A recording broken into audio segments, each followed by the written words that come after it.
14 მიწის ნაკვეთი, 22 ბინა, 7 ძვირადღირებული ავტომობილი, 5 ძვირადღირებული საათი, 5 ძვირადღირებული ცეცხლსასროლი იარაღი. ავეჯის ღირებულება 1,900,000 ლარზე მეტი. ლიფტის შახტის მოწყობა თითქმის 35,000 ლარი. აუზის მოწყობა 118,000 ლარზე მეტი.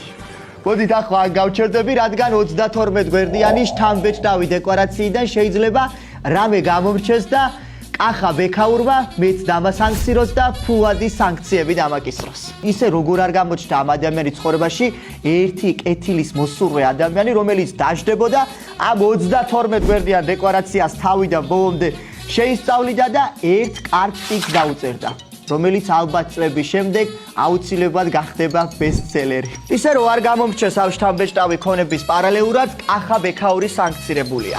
რამდენიმე ქვეყანა მის პროპაგანდისტების ჯგუფში შეიყვანა და მედიის გაჩუმების მცდელობის გამო არაერთმა ქვეყანამ დაასანქცირა. ვიღაცას კითხვა გაუჩნდება, რა დუღირს ამ კახა ბექაურს მარეგულირებელი კომისიის თავმჯდომარეობაო. მაგრამ პრინციპში ამ 32 გვერდიან დეკლარაციას თუ გადახედავ, რატომაც არა რა, არის ადამიანი თავისთვის, აკეთებს ბევრ ფულს და ასრულებს იმ ერთი კაცის დავალებას. ჩვენ მის სახელს არ ვახსენებთ.